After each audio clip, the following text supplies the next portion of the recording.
Yes! Ich darf predigen heute. Und ich habe sogar eine Herzschlagpredigt. Das heisst, ich kann das Thema frei wählen.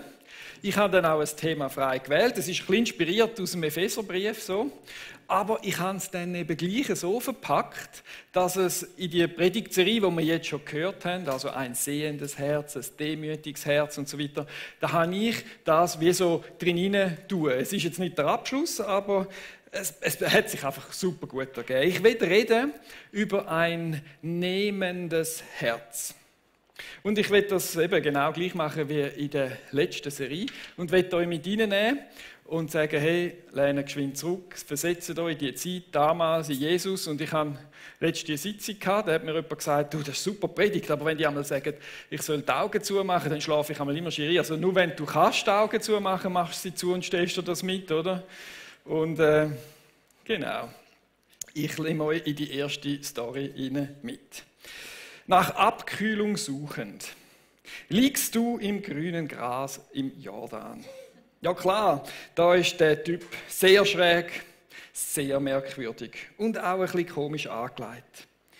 Irgendetwas redet er immer von dem, der nach mir kommt, wird nicht nur mit Wasser taufen, sondern mit etwas anderem. Irgendwie doch immer mal wieder hast du hergelassen, bist näher angerutscht, bist mal dort hergesessen und hast gehört, was er sagt. Und dann am Morgen früh, da kommt noch ein anderer, so ein schräger Vogel, ein Galiläer, der Nazarener heisst. Der kommt so dazu. Auch, die passen noch gut zusammen, hast du gedacht, das ist doch noch so ein Team.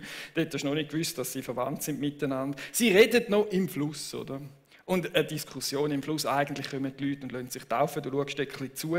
Irgendwie, er will ihn gar nicht taufen, dann doch. Und ja, eine Diskussion und er tauft ihn dann. Du denkst wieder, ach ja, lass doch die schwätzen. Liegst zurück im Schatten vom Baum, schaust in den Himmel rauf. Plötzlich, was ist das? Wenn ein Blitz hell, der Himmel steht offen, es ist wie so ein Riss quer durch den Himmel, Licht strahlt raus und blendet dich am heiter hellen Tag. Alle Anwesenden denken, wow, was ist da los, oder? Und dann kommt da etwas zu fliegen, hell, glitzernd. Was? Tauben fliegen doch nicht so hoch. Und dann kommt die oben gestochen wie ein Adler fast und landet genau bei dem Nazarener auf der Schulter und verschwindet dann. Ups, so etwas hast du jetzt doch noch nie gesehen. Und schaust um und denkst, wow, und plötzlich ein Donner. Nein, es ist nicht ein Donner, es ist eine Stimme, die du hörst. Es ist eine Stimme, laut, sanft, ganz klar und deutlich, die sagt, dies ist mein geliebter Sohn, über den ich mich von Herzen freue. Und bam, auf einen Schlag ist alles wieder ganz normal. Das ist unheimlich. Da entschliessest du dich, dem Nazarener folge ich doch einmal nach und schaue, was das ist, und ich gehe dem auf den Grund. Ein nehmendes Herz ist das, was wir heute miteinander über das reden.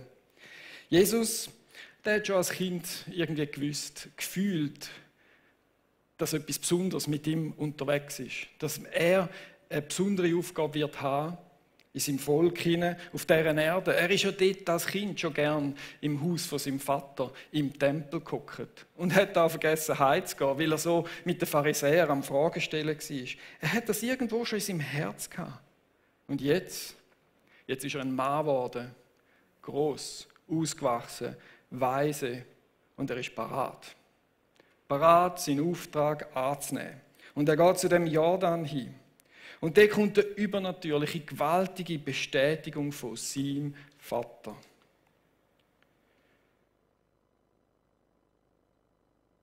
Was er geahnt hat, in seinem Herzen gespürt hat, das ist jetzt erweckt worden. Durch den Heiligen Geist, durch die Stimme, die für alle hörbar tätig sind. Das ist mein geliebter Sohn. Ab dem Augenblick war er ein anderer Mann. Er ist von jetzt an in ewig und bis in Ewigkeit ist er der Sohn Gottes, der Messias.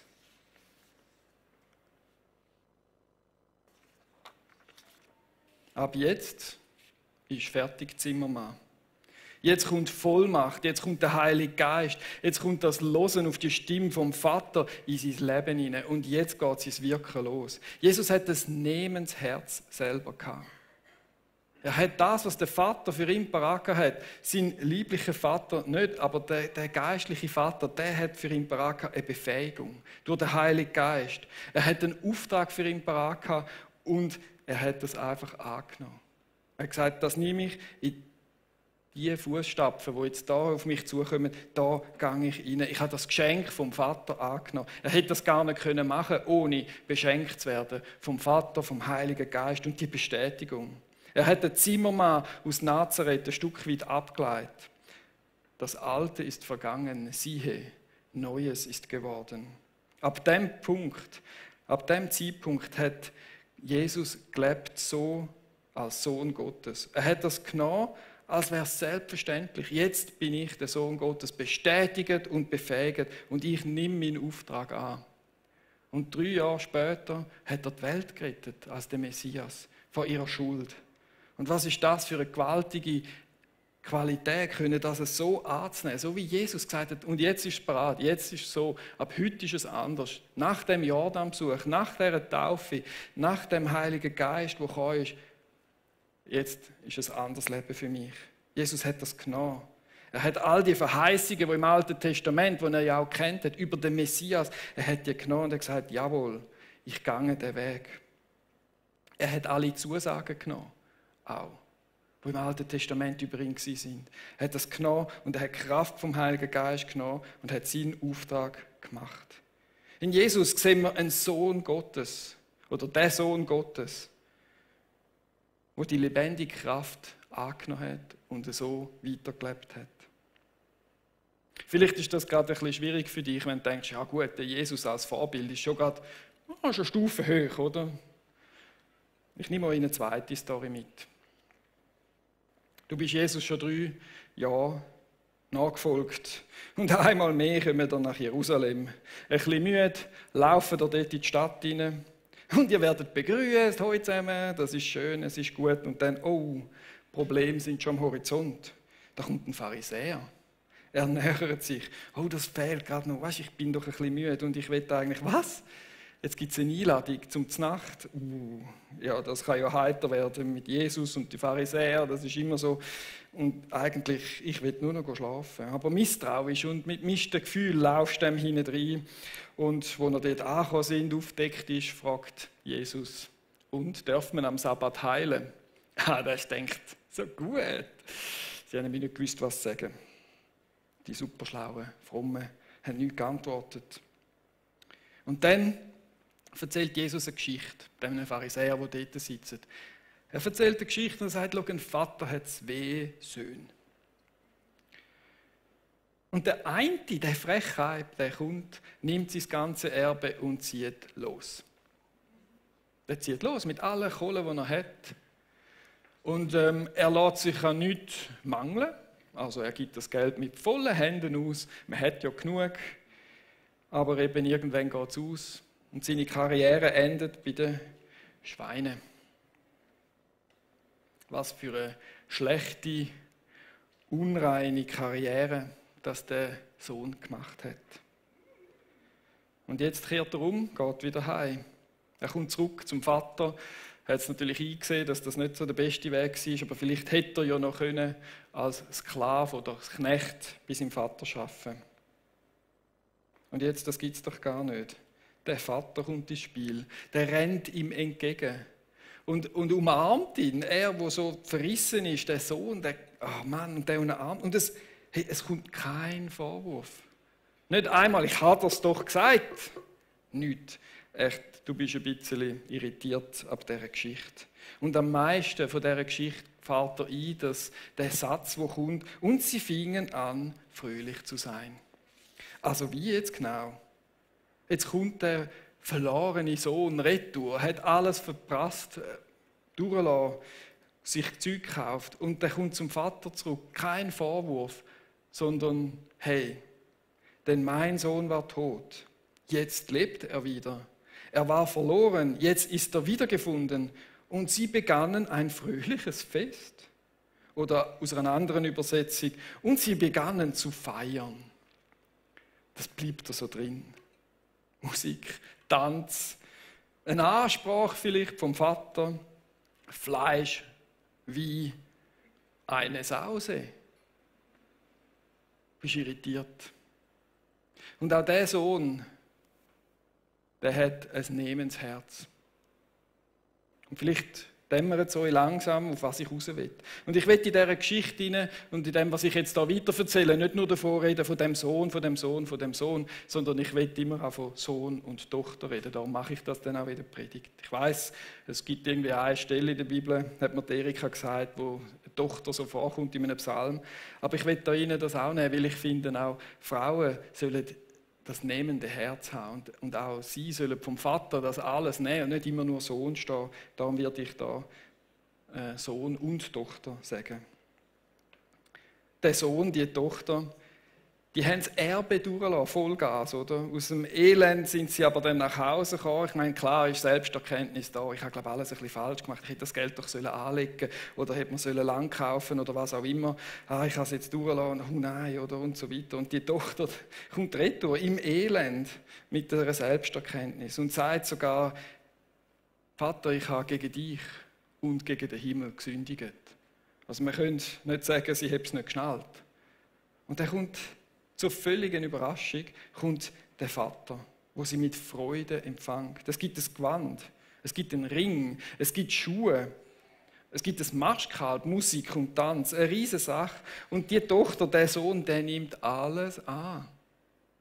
Versteht ihr? Mir fehlen da etwa 10 Verse. Und es entbrannte eine Diskussion. Ja, ich habe doch gesagt, ich will doch lieber der Sklave sein. Und nein, du kannst doch jetzt nicht. Nein, das brauche ich alles nicht. Was? Schuhe auch noch? Nein. Die Verse fehlen mir. Er nimmt es an, augenblicklich. Vielleicht ist eine gewisse Zeit gegangen, bis das Kalb dann wirklich zart gekocht ist und das Fest dann in Gang war und so weiter. Aber die Tochter, der Sohn, nimmt an, was der Vater ihr gibt. Wisst ihr warum? Der Vater ist der Chef. Und er gibt, was er will, zu seiner Tochter, zu seinem Sohn. Da gibt es keine Diskussion. Es ist mir, dann gebe ich es dir. Und nimm es an, es ist ein Geschenk. Und das ist das, das blitzt ein bisschen auf, das nehmende Herz, wo da drin ist von dem Sohn, von dieser Tochter, die eine zweite Chance bekommt. Eine unverdiente zweite Chance. Klar, wenn wir darüber reden, es ist unverdient, aber sie kommt das über. Genug lang hat sie sich ja Vorwürfe gemacht in dem Ganzen hinein. Sie hat das Nehmensherz, die Qualität, sich das anzunehmen. Und von jetzt an geht sie besser um mit den Sachen, die sie bekommen hat. Im Willen vom Vater.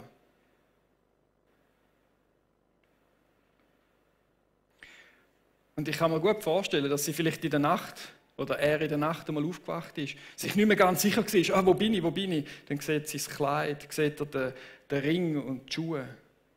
Und merkt, hey doch, ich bin wieder angenommen als Tochter, ich bin wieder eingesetzt als Tochter oder als Sohn. Und das zeigt also das nehmende Herz. Und was bedeutet denn das heute für dich und für mich?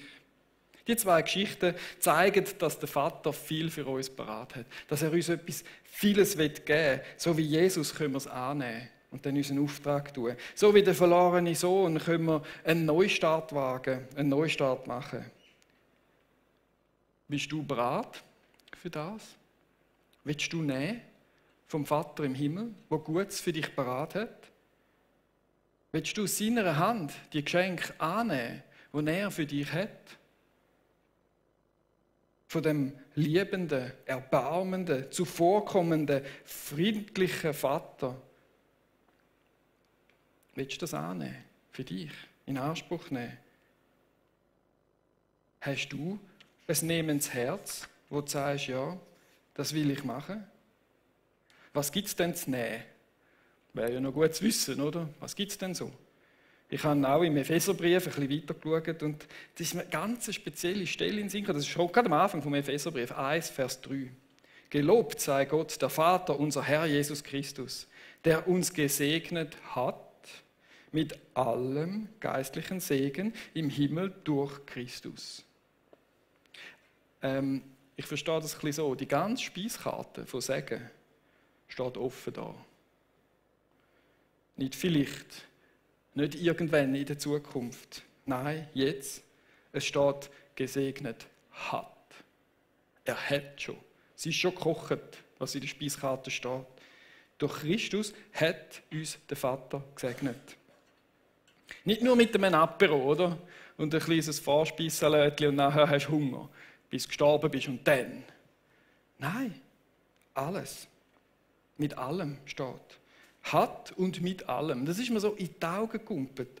Und dann müssen wir sagen, ja, was steht denn in anderen Übersetzung? Oder der Luther sagt, allem geistlichen Segen. Er hat uns mit allem geistlichen Segen gesegnet. Oder die neue Genfer Übersetzung, die Fülle geistlichen Segens hat er für uns beraten. Versteht ihr, was da steht?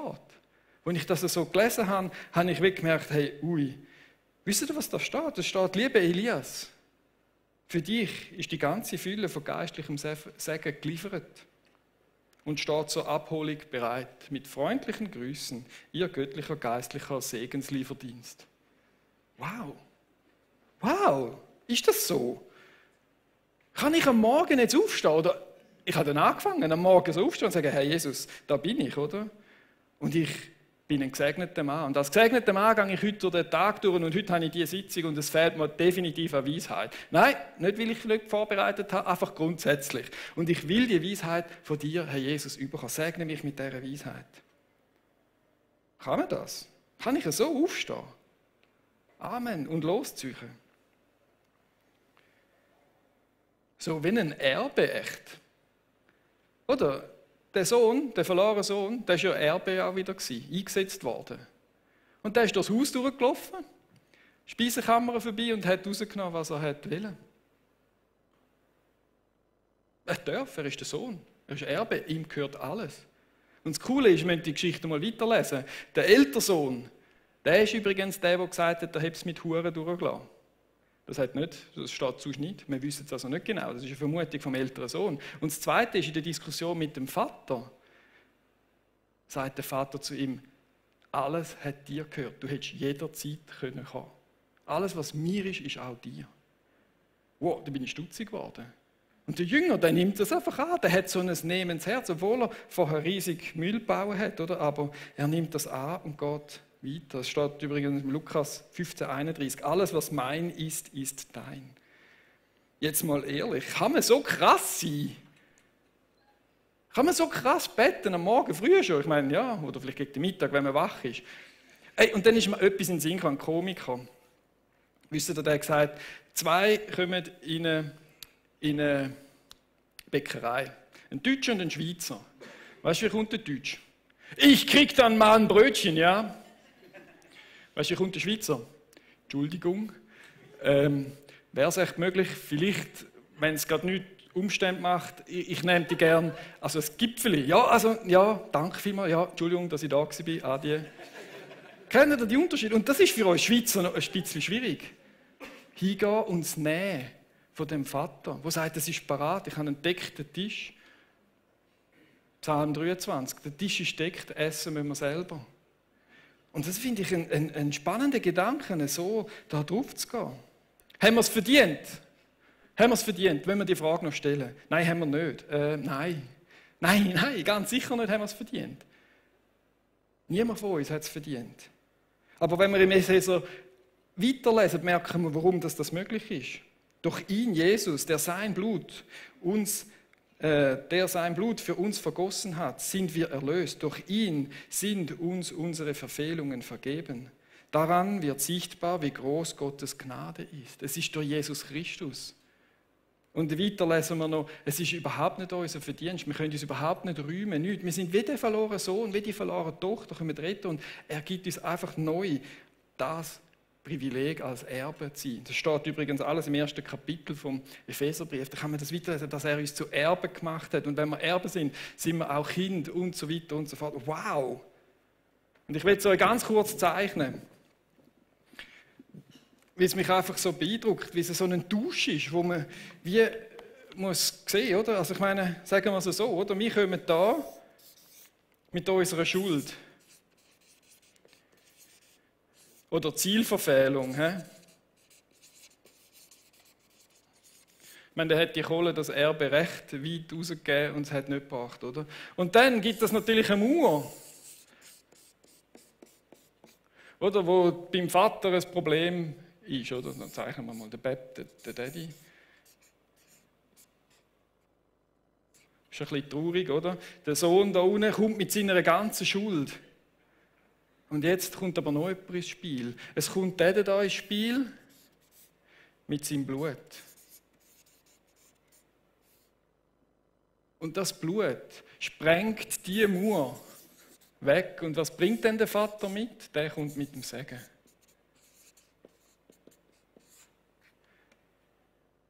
Und das Nehmensherz bedeutet so viel wie, von dieser Mauer weiterzugehen, zum Vater, zu ins Haus zurückzugehen. Jesus Christus beschreibt das, oder es wird sehr gut beschrieben im Hebräerbrief, dass der innerste Vorhang zerrissen ist durch Jesus Christus, durch das Blut und dass jeder jetzt Zugang hat ins Allerheiligste, in den Tempel, zurück können gehen ins Haus. Und dort ist Jesus Christus, der für uns eintritt. Und dann können wir mit einem nehmenden Herz dort hingehen und sagen, danke Jesus, ich nehme das an, ich lasse das in mein Leben hinein. Es ist Gnade von Gott. Das ist jedem klar. Gnade, die uns beschenken will. Und es ist die Hingabe vom Heiligen von Jesus mit seinem Blut, wo er hier gestorben ist, damit wir da die Mauer zerbrochen haben und dort können zurück zum Segen durchgehen. Und ich finde, das ist so ein grandioses Bild. Und ich will aber noch eine andere Frage stellen. Ist klar, wir haben es nicht verdient, aber durch Jesus Christus und der liebende Vater, der ist eben nicht so, sondern so, jetzt wo quasi die Mauer kaputt ist, oder? Dass das kann funktionieren. Aber was heisst denn geistlicher Segen? Ich meine, ich bete manchmal für einen Parkplatz, oder? Ist das ein geistlicher Segen? Ja, das müssen wir jetzt herausfinden, oder? Ich glaube jetzt nicht unbedingt gerade das, aber ich habe es jetzt schon zweimal probiert und zweimal hat es geklappt. Für das habe ich jetzt ein dickes Buch mitgenommen. Das ist meine Thomson-Studienbibel. Da hat hinten so ein Verzeichnis für Nümmerli. Ich würde euch sagen, alle Bibelintensiver sowieso, tun euch so irgendetwas Schlaues zu. Und dann gibt es da Verheißungen göttliche, Nummer 3682. Und dann kommen 2 Seiten Verheißungen, Segnungen, Sachen, die wir in Anspruch nehmen können. Sie sind sogar unterteilt an die Demütigen, dann an alle Gläubigen. Dann kommt ganz viele Bibelstellen. Ich finde das cool, da hat jemand anderes ganz viel Arbeit investiert. Ich kann es jetzt einfach ablesen. An alle Freigebigen, Segnungen, an die Gehorsamen, an die Bußfertigen und so weiter, an die Armen. Es hat sogar Verheißungen und Sachen, die der Vater im Haus inne hat, für dich, für mich, wenn du da drin bist. Und das ist so eine gewaltige Sache, können da drin zu laufen. Ich würde sehr gerne dort Liebe abholen. Liebe. Für mich selber, für meine Frau, für meine Familie, für mein Umfeld. Ich würde sehr gerne Geduld dort haben. Ich würde gerne Führung durch den Heiligen Geist noch viel mehr in meinem Leben spüren und diesen Weg zu gehen. Und ganz ehrlich, so unter uns. Hey, jetzt habe ich eine Seite verhangen. Entschuldigung. Was ist mit Segnungen gemeint? Dort bin ich nämlich gewesen. Und dann das und dann das. Gut. Jesus sagt, den mühseligen und beladenen gebe ich Ruhe und ich werde sie erquicken und ich gebe ihnen Frieden. Weil ich weiss genau, was manchmal in diesen Schweizer Köpfen passiert, wenn wir die Segnungen durchlesen, wenn wir so Predigten hören, wenn wir so hören, hey, du kannst einfach nehmen, hab es, nimm ins Herz, gang zum Vater, nimm, was du brauchst. Das erste Ding von meiner Frage ist, was ist, wenn dann das Leben gleich schlecht läuft? Und das stimmt, das ist so. Und das wissen wir alle. Es ist ja so, dass trotz diesen Verheißungen das Leben manchmal ganz hart zuschlägt. Dass es hart wird mit Unfällen und Krankheiten und Pandemien und unerfüllten Wünschen und Schmerz und Leid. Und dort drin kommt Jesus und er bringt dort eine Verheißung auch für das. Und sagt, ich will euch erquicken, ich will euch Frieden geben und Ruhe. Und wenn du über deine Situation in deinem Leben hinein keine Freude hast oder Freude brauchst, wenn du Ermutigung brauchst, wenn es eine schwierige Situation ist, dann liegt vielleicht der Frieden nicht dort drin, dass du weißt, warum dass das jetzt ist. Wer ist die Schuld? Wir im Westen fragen immer nach Schuld. Wer ist es gewesen? Wem kann man jetzt da anhängen, dass es war? Vielleicht liegt es in einem nehmenden Herz.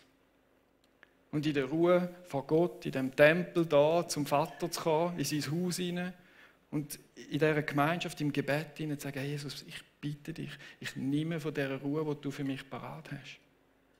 Und vielleicht ist der Schmerz so groß, dass das jede Stunde machen musst.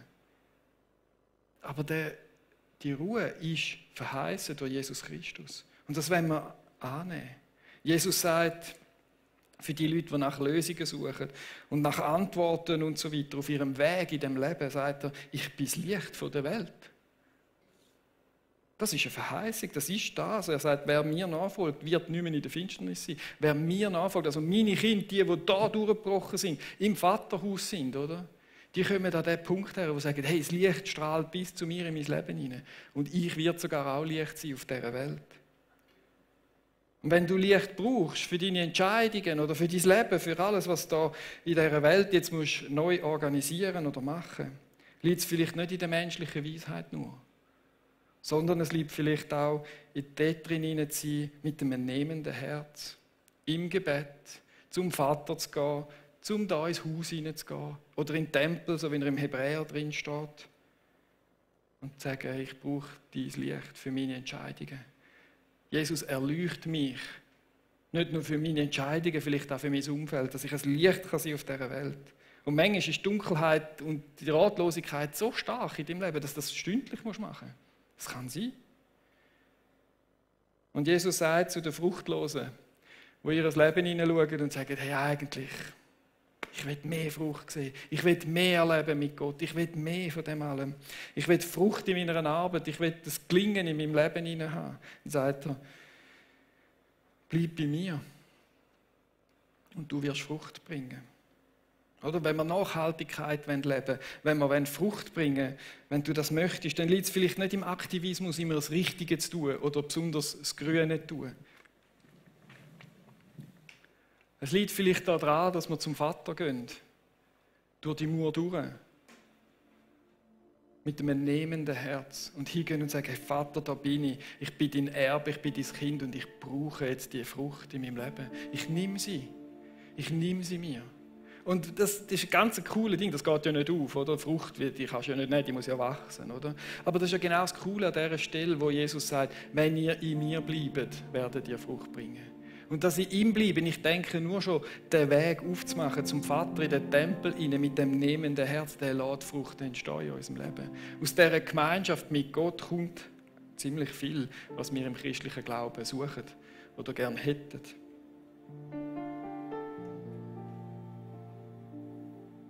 Ich habe mich entschlossen, mit einem nehmenden Herz durchs Leben zu gehen. Mit einem nehmenden Herz zu dem liebenden Vater zu kommen, wo mir so oft in dieser Bibel gezeigt wird, wie einzigartig, barmherzig er mit meinem Leben ist und wenn ich sie auch schon erfahren habe. Mit dem Lied 1000 gute Gründe, er ist sicher schon mehr als 1000 Mal gnädig zu mir und barmherzig. Und ich gehe mit dem nehmenden Herzen und sage, Herr Jesus Christus, ich möchte gerne den Frieden in meinem Leben haben. Ich möchte gerne zur Ruhe kommen und zwar über jede Vernunft raus, die Ruhe, die du mir gibst. Oder er sagt auch, dass er mich erquickt. Denen, die mühselig und beladen sind. Und dann komme ich dorthin und sage, Jesus, jetzt nehme ich deine Erfrischung in Jesu Namen. Amen. Und gell, ich wünsche mir noch so viel mehr in meinem Leben. An Veränderung. An das, dass ich sehe, wie Geist und Gott wirkt in mir, oder? Und ich würde so gerne mehr Frieden in meinem Leben haben. Dass ich ein Friedensstifter sein kann. Dass ich einen Frieden haben kann mit anderen Menschen in unserer Familie drin. Aber ich will auch noch viel mehr Licht in meinem Leben haben. Ich will so viel mehr nehmen von dem Thron, von dem deckten Tisch, der da ist. Ich möchte Licht auf meinem Weg. Wie geht es denn weiter? Ich will Licht haben und Weisheit haben, die vom Thron, vom Vater kommt, von mein Leben hineinfließt. Und ich will das Licht sein, auch für andere Menschen. Wo ich auf Jesus weisen kann und sagen, hey, die Mauer ist verbrochen durch das Blut von Jesus. Komm auch in das Haus vom Vater und du komm auch nehmen. Es hat noch so viel, es hat für jeden so viel dort. Und dann sage ich, hey, Jesus, ich will auch mehr Frucht sehen in meinem Leben. Ich will Frucht sehen. Ich will, wow, so viel kann noch passieren. So viel steht in der Bibel und es heisst, und ihr werdet die gleichen Taten tun und ich sehe es noch nicht. Und da komme ich und ich komme mit einem nehmenden Herz und sage, Vater, heute nehme ich dein Segen über meiner Predigt, über den Worship hinein. Und du wirst Herzen berühren, du wirst einen Hunger wecken. Mit Hunger gehen wir doch in das Haus hinein, an den Tisch hin und sagen, hey, ich will nicht nur Salätchen, ich nehme den Hauptgang, ich nehme das Filet. Willst du das auch? Wollt ihr das auch? Habt ihr auch ein bisschen Hunger? Es könnte doch noch mehr passieren. Voll. Also, und hey, die Predigt, ich habe sie Probe lesen lassen von der Miriam, und hat sie gesagt, mach mal ein praktisches Beispiel. Und ich dachte, gut, zum Schluss machen wir das. Ja, ihr wollt es. Dann stehen wir auf und dann beten wir zusammen miteinander und kommen nach Epheser 1,3 kommen wir vor Gott. Ja, du darfst aufstehen, genau. Super, sie ist hungrig, oder? Sie ist gerade zack, wie eine Feder aufgestanden. Ihr müsst nicht, nur die wollen natürlich, oder? Ich will da niemand, aber wir wollen vor Gott kommen und sagen, hey, ich will genau diese Sachen herkommen. Jesus Christus, wir stehen da, wir sind hungrig nach dir. Wir alle sind deine Söhne und deine Töchter. Und ich danke dir, Jesus Christus, dass du das Blut gegeben hast, damit die Mauer durchbrochen werden von der Schuld, von der Zielverfehlung, die wir mit dem Erbe ein bisschen missbauen haben. Und jetzt können wir zu dir ins Haus kommen. Du kommst als unser Vater uns entgegen, umarmst uns und hast so viel Gutes für uns parat. Jesus Christus, wir wünschen uns, wir nehmen uns Frieden für unser Leben, für unsere aufgewühlten Seelen, für unsere Beziehungen und für unsere Familie. Jesus, wir wollen Licht für unsere Entscheidungen auf unserem Weg und wir wollen Licht sein für andere Menschen. Und wir wollen Frucht bringen, Jesus Christus. Wir wollen Frucht von dir haben und da mit dieser Nähe entsteht die Frucht. Und ich danke dir, dass deine Liebe in unser Herz schon ausgegossen ist. Dass alle Fülle schon parat ist für uns. Wir gesegnet sind jetzt. Und ich danke dir und wir nehmen und ich will jetzt auch eine Zeit noch im Gebet von der Ruhe lassen, wo ihr selber könnt formulieren, was ihr braucht in eurem Leben hinein.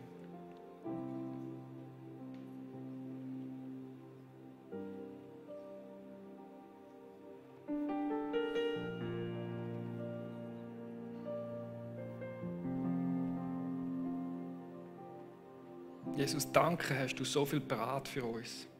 Und lass uns das nie vergessen. Die ganzen Ferien nicht. Dass wir in diesen Ferien ein bisschen üben können und mit einem nehmenden Herz zu dir kommen. Und dass wir in den Alltag hineingehen als Erbe, als Kind, als beschenkte, gesegnete Menschen. Amen. Hey, wenn du jetzt noch